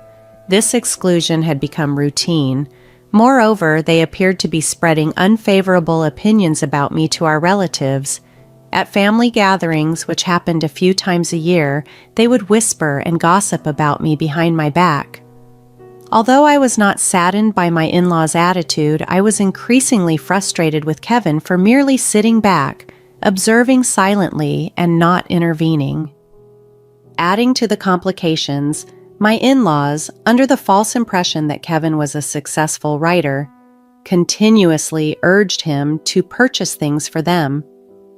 Kevin, eager to maintain a good impression, acquiesced to their requests. Consequently, I found myself inadvertently spending nearly $2,000 a month on them. This money came directly from my earnings. Kevin would take it from my bank account and wallet without my prior consent. Initially, I turned a blind eye to smaller amounts, but as the expenses ballooned, it became too significant to ignore. One day, I confronted Kevin. "Please don't spend my money without asking me first." His response was a look of annoyance, as if my request was unreasonable. This reaction only deepened my concern about our financial boundaries and his respect for my contributions to our shared life. "You work from home, so you have an easy job, right? It's like you're just playing around and making money," Kevin accused, somewhat mockingly. "Since it's so easy for you to earn money by playing around, why not spend a bit on my mom? Don't be stingy." "Kevin, do you see my job that way?" I asked, shocked. "Yes, I think it's an easy job because you get paid by staying at home every day," he replied, nonchalantly.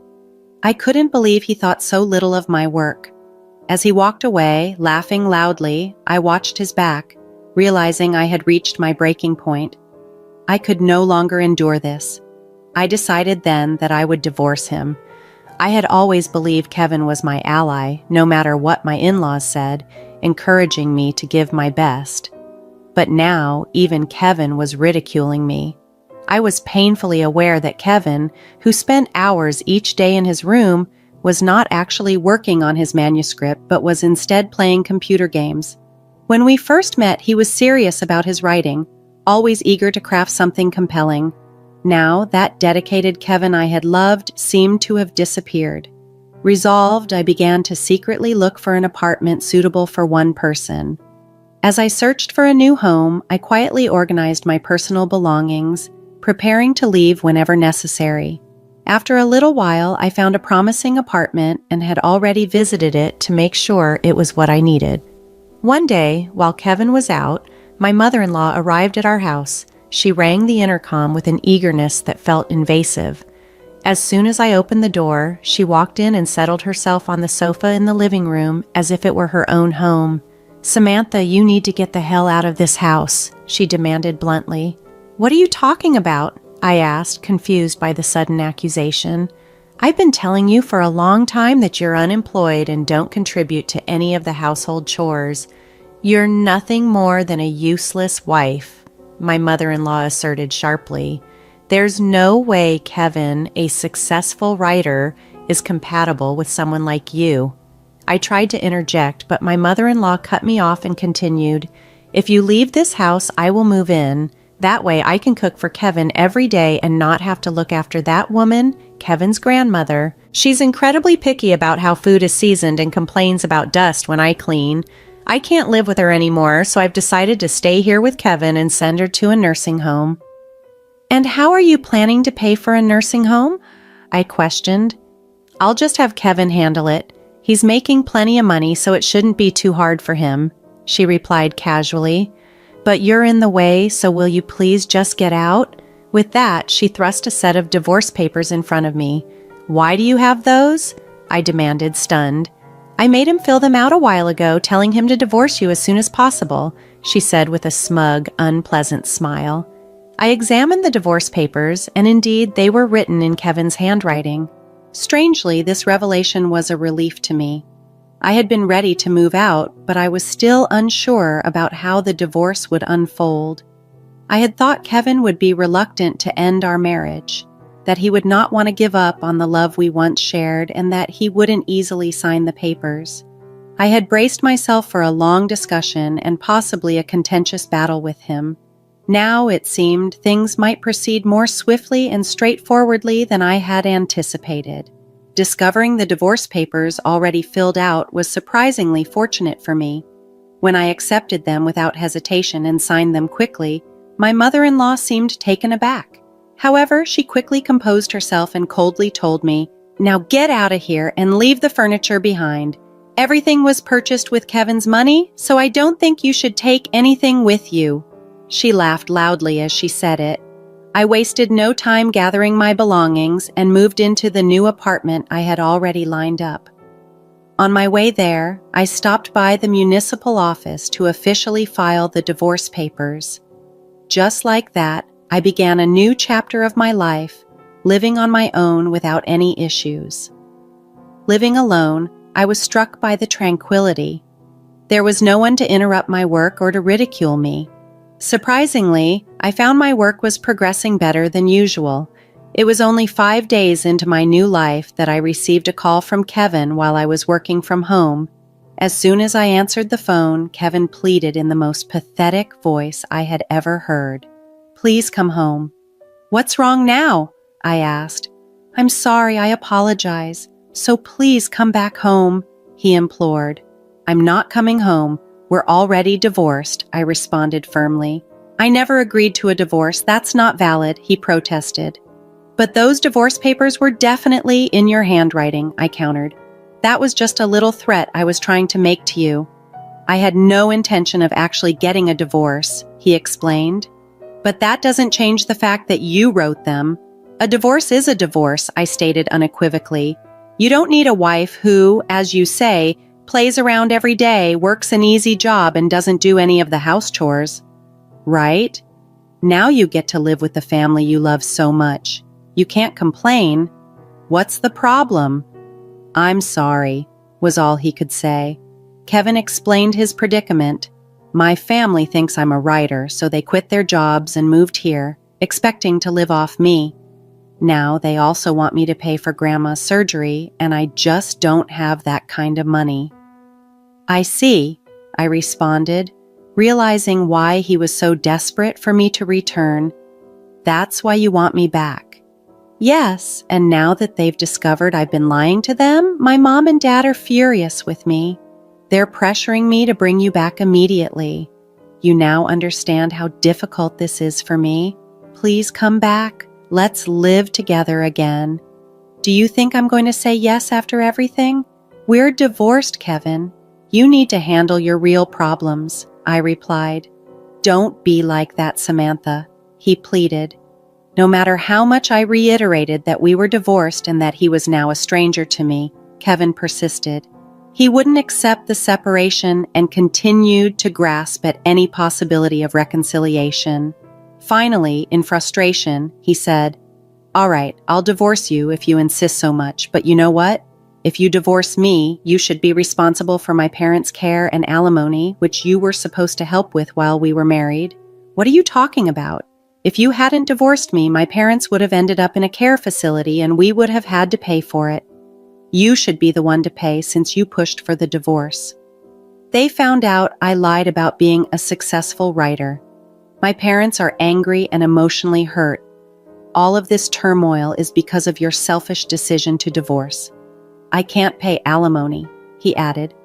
"No, I won't pay that," I firmly stated, knowing that his troubles were of his own making and not my responsibility to fix.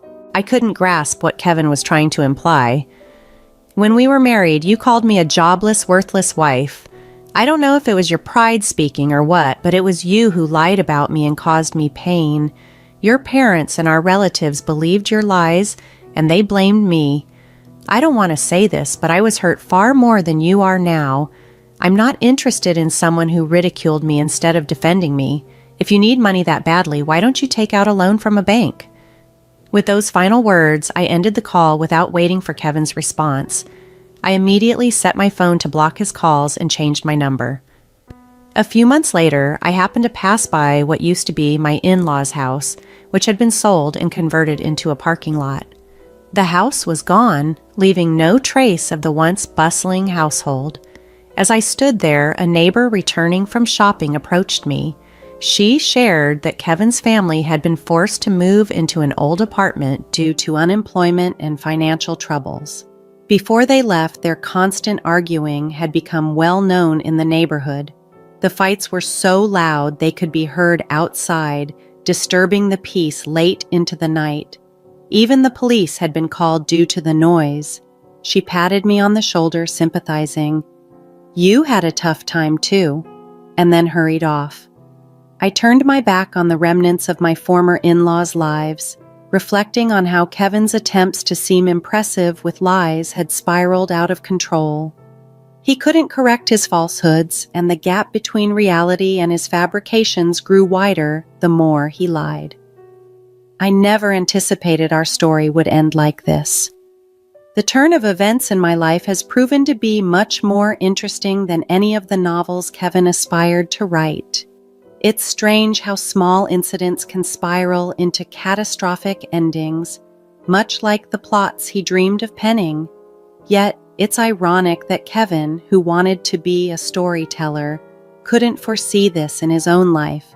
The saying "fact is stranger than fiction" really holds true here. I do feel a bit sorry for Kevin. He ruined his own life by lying to his parents, chasing after personal glory and satisfaction. But observing him has been a valuable lesson for me. I'm determined to learn from his mistakes, ensuring that I don't fall into the same traps he did. It's a poignant reminder of how important it is to remain truthful and avoid building a facade that could one day crumble disastrously.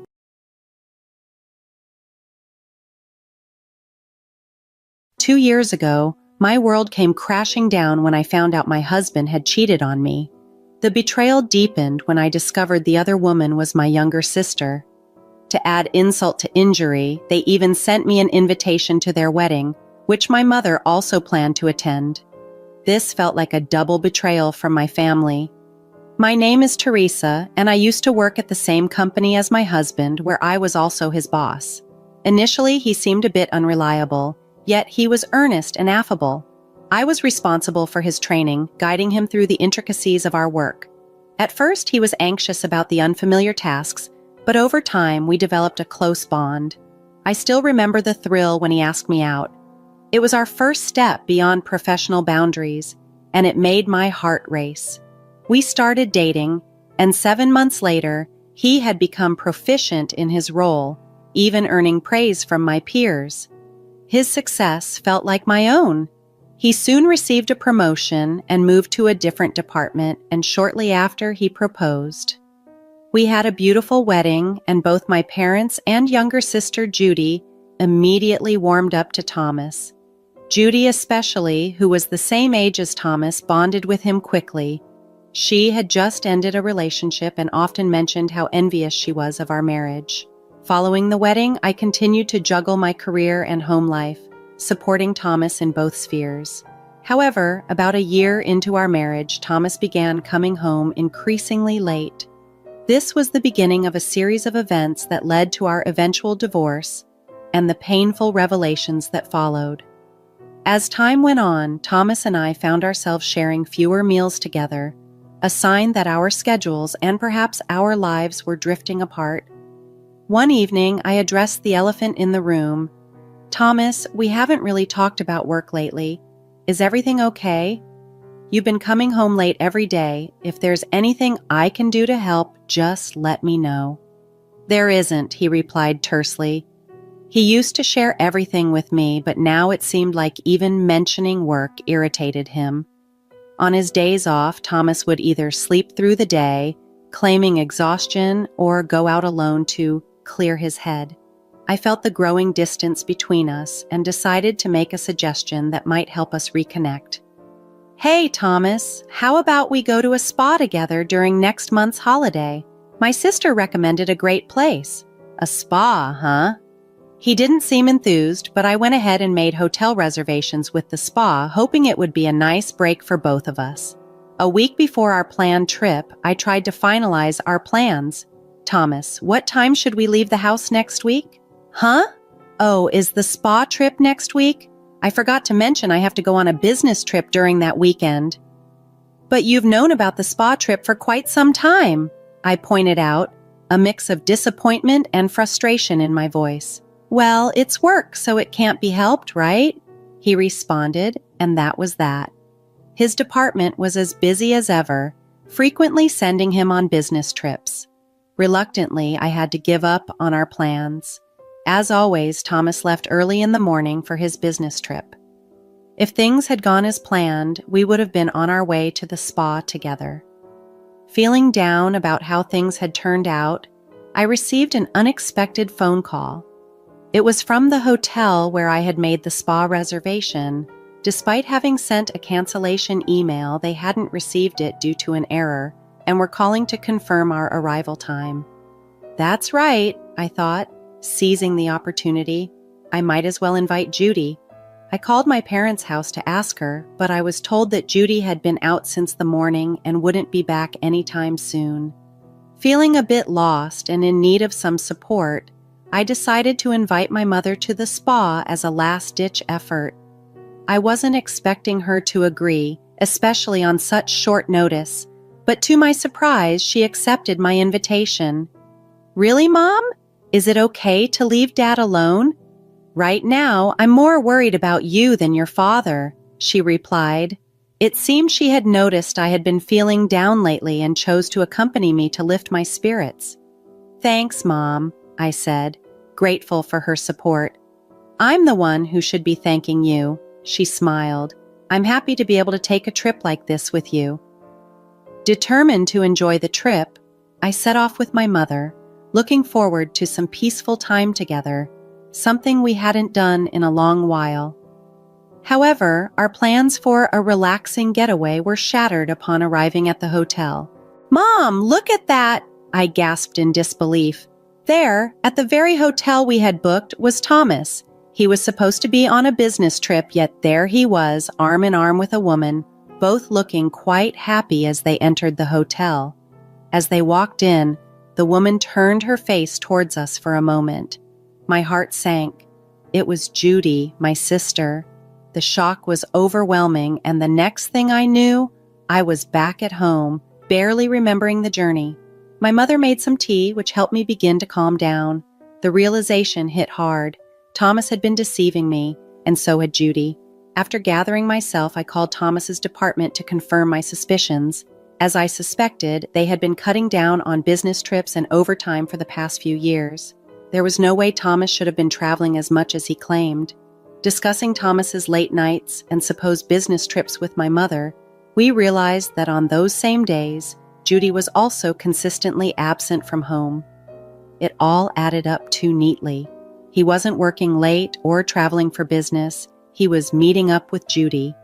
As the truth dawned on me, anger bubbled up inside, overshadowing the sadness.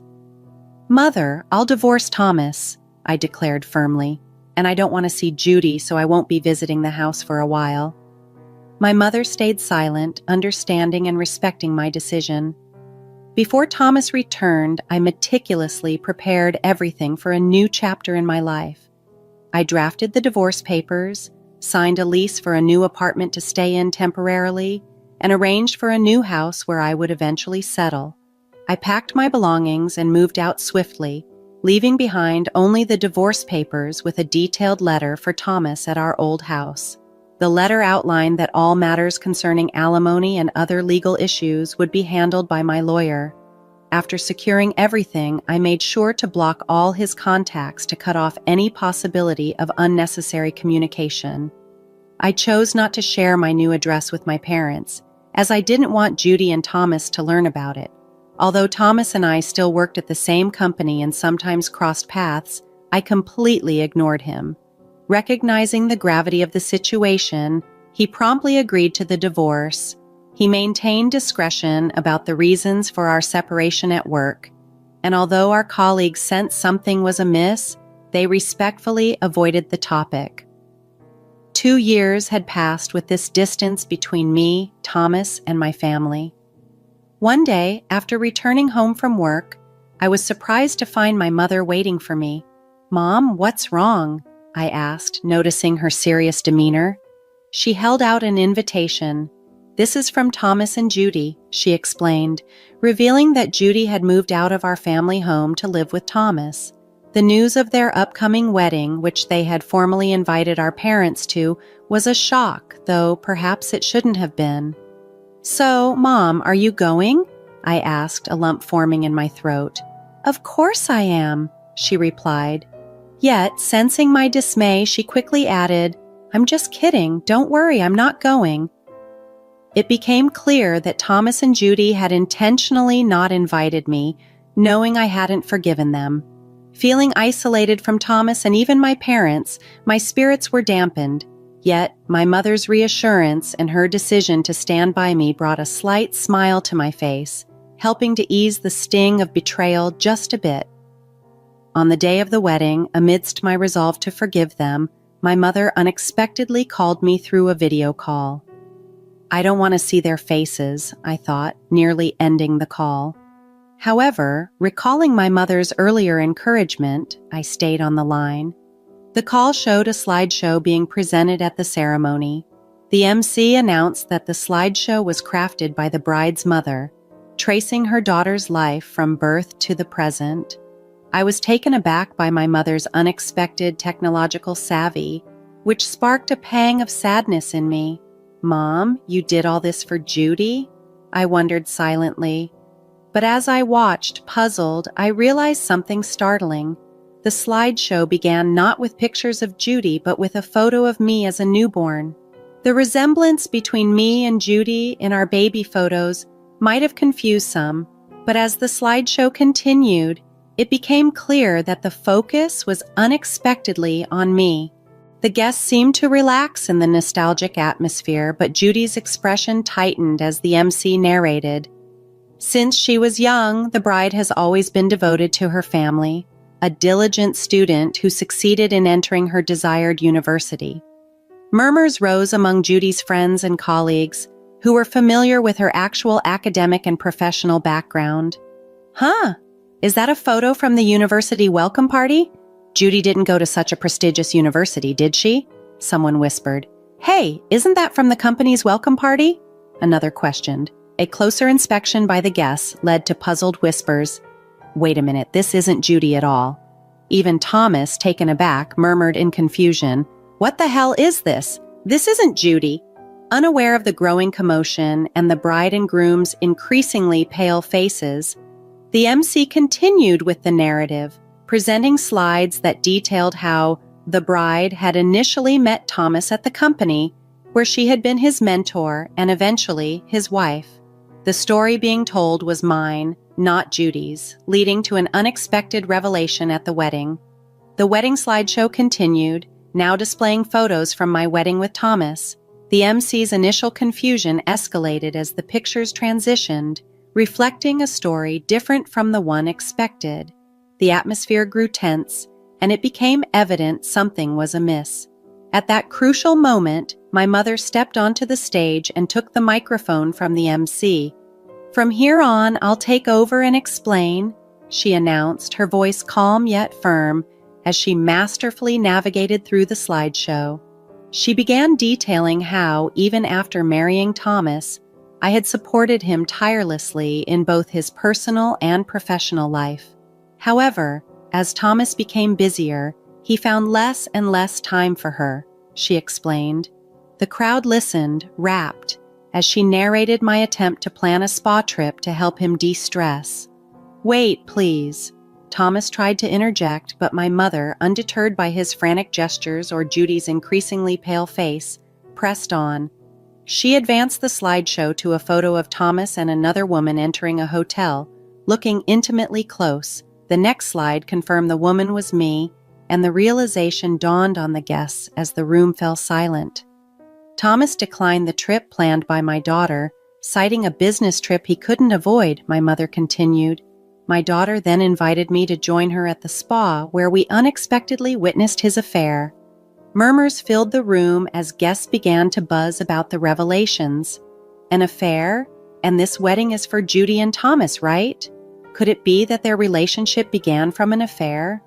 As questions swirled around the room, my mother responded to the growing curiosity, her voice steady. Thomas had promised to marry my beloved daughter, Teresa, and make her happy. Instead, he betrayed her with her sister, Judy.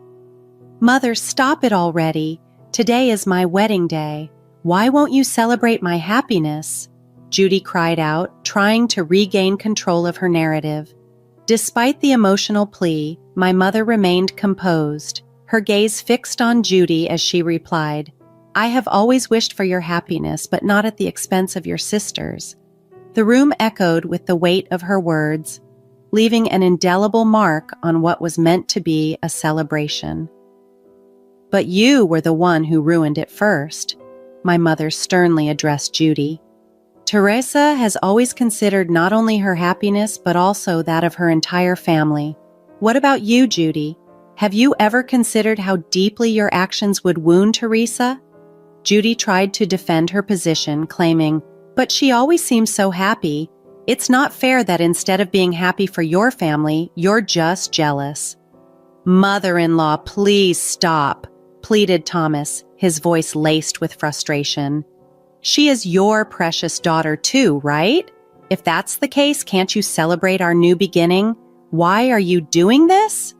I don't want to become family with someone as dishonest as you, my mother retorted, her disappointment clear. I saw it clearly at today's ceremony. If you intended to start a new life with Judy, why didn't you invite a single person from your own company? If you're having such a grand ceremony, shouldn't you first apologize to Teresa? It's selfish to invite me and her father to the wedding without making any effort to reconcile. But Teresa has been ignoring me all this time, Thomas tried to justify. Of course she has after what you've done, my mother snapped back. It's only natural, but that's all in the past, isn't it? Do you think her wounds will heal in just 2 years? Do you think you can regain our trust in such a short time? Don't be ridiculous. With those final words, my mother, followed by my father, angrily left the venue. I could still hear her voice through the cell phone. Did you see that, Teresa? Yes, and I'm sorry for reminding you of painful things. I just can't stand seeing these two acts like nothing happened, she confessed.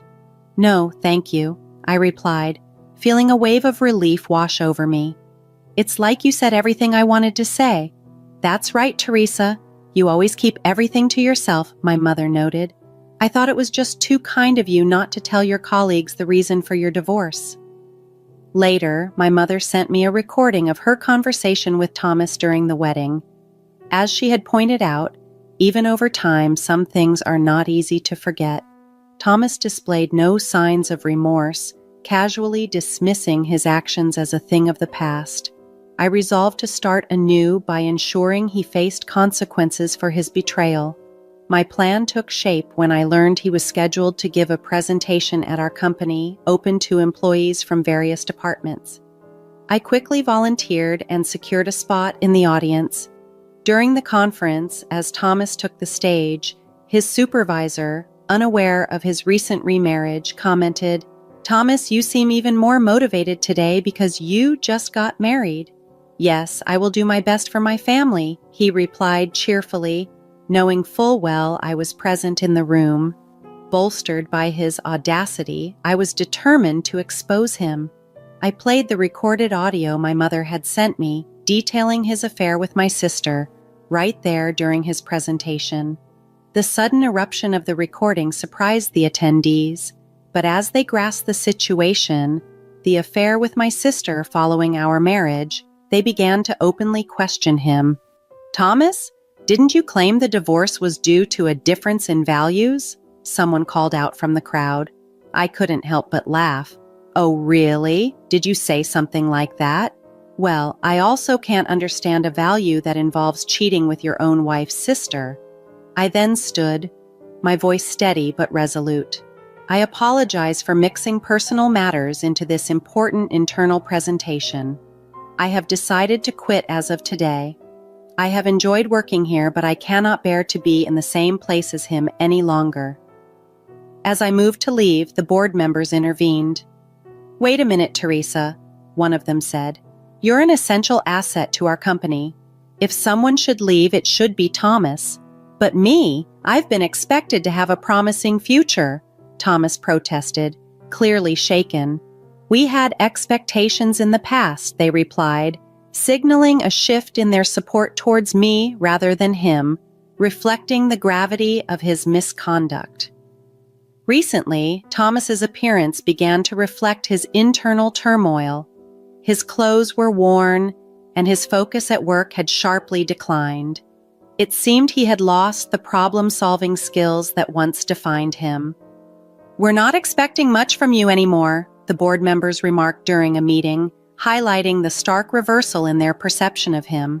Judy, who had never been particularly adept at managing household chores even while living with her parents, had become a full-time housewife after marrying Thomas. However, she largely left the bulk of the domestic responsibilities to Thomas, even as he struggled with increasing challenges at work. Without my guidance, which had previously helped steer him clear of professional pitfalls, Thomas's performance suffered further. The revelation of his affair with his wife's sister circulated within the company, tarnishing his reputation irreparably. At a decisive board meeting, it was determined that I would remain with the company due to my value and contributions, while Thomas would be relocated to a remote branch, a move signaling his eventual exit from the company. Judy, having enjoyed a comfortable life financed by Thomas, quickly abandoned him upon learning of his impending job loss. She soon attached herself to another man who turned out to be a freeloader. Burdened by his debts, Judy found herself working 3 jobs, struggling to make ends meet both day and night. As the old saying goes, what goes around comes around. The consequences of their actions had come full circle, catching up with both Thomas and Judy. Observing their downfall from a distance, I finally felt a profound sense of closure and the freedom to move forward with my life, unburdened by the past.